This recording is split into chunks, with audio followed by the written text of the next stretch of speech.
For my project, the PSDA project, I decided to do a relaxation room. As you can see, it is beach themed. The relaxation room is a place where the nurses can come on their break to distress, take some time out to get their mind back together, to meditate, to pray, to journal, to cry. In this area, we have the aromatherapy, which is this colorful machine right there. We have our little radio. It makes noise. It gives us different sound like the ocean, the brook, summer nights, rain, thunder. Right now, I think the brook is going. And someone broke our fountain, but this was a pretty fountain that lit up.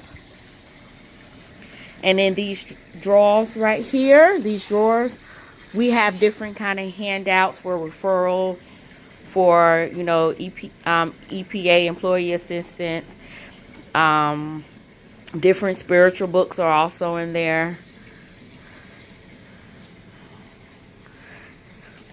And we also give the nurses these cute little survival kits, as you can read, just to help their nights go a little better. Of course, this room looks so much better at night, but if I turned the lights off, you guys wouldn't be able to see it. But this is our relaxation room. We call it a safe space. It may not look like much to you guys, but it means so much to us, because before this project, we didn't have anywhere where we could go.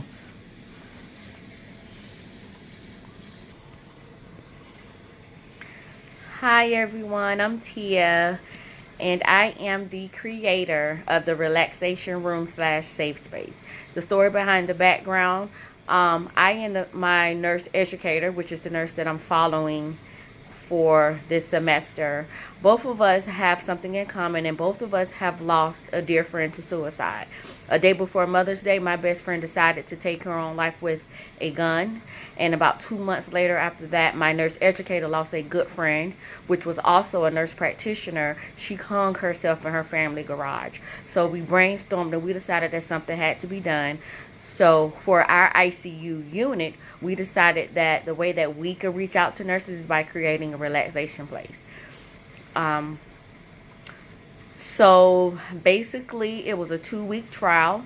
The first week, we allowed nurses to go on their own, to take their break between their 15 to 30-minute break. They were to give their phones to the leader on charge.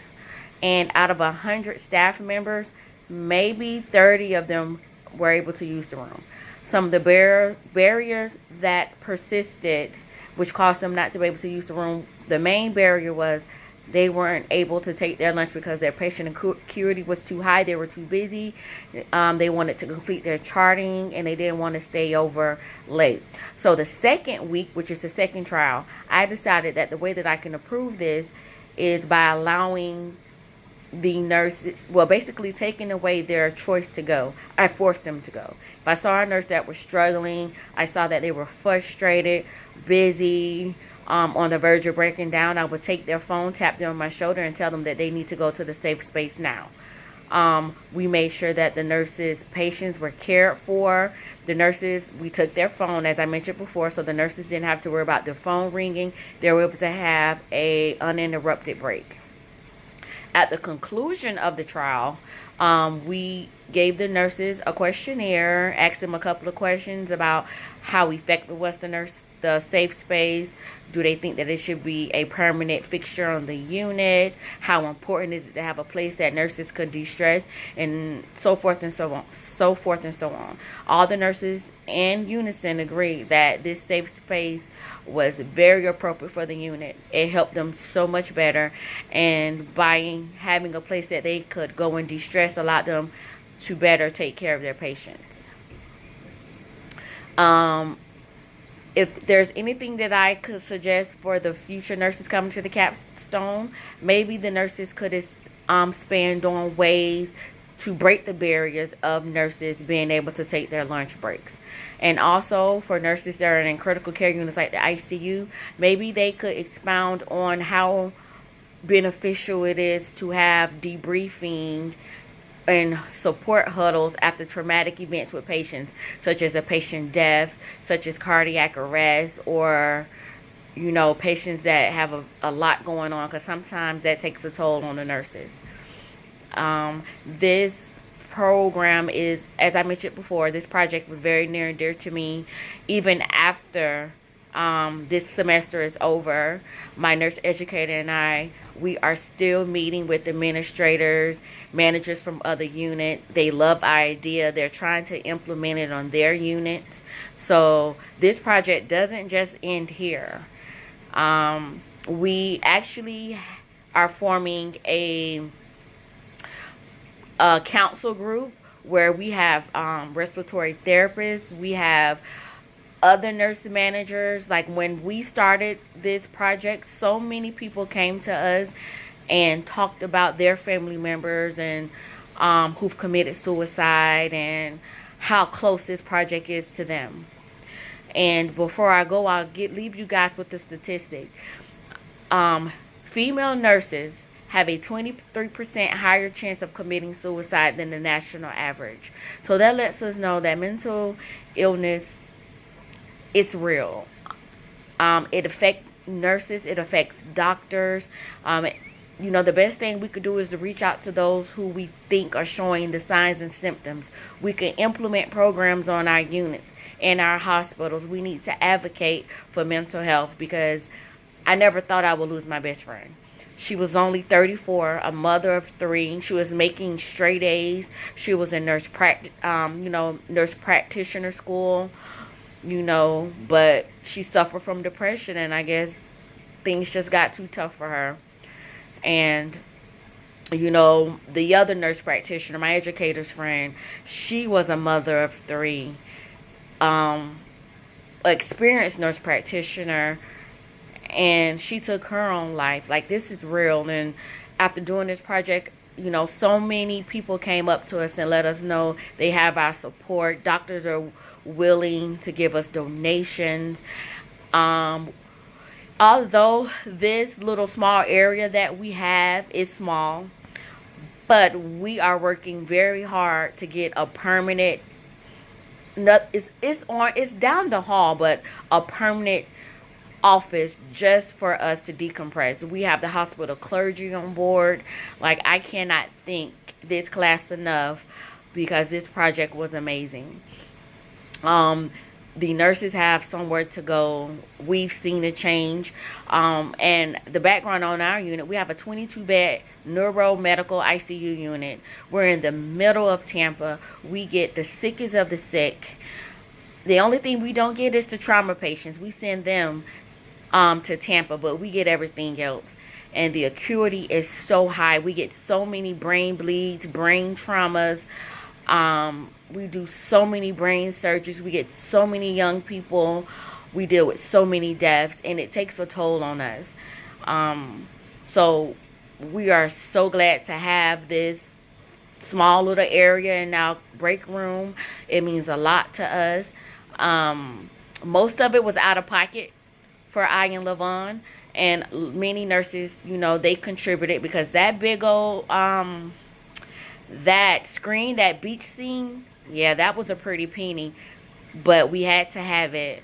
Our theme is beach theme, and it's so relaxing, and it's so pretty when we turn the lights off. I wish you guys could see it. But again, I wouldn't change this project for anything in the world.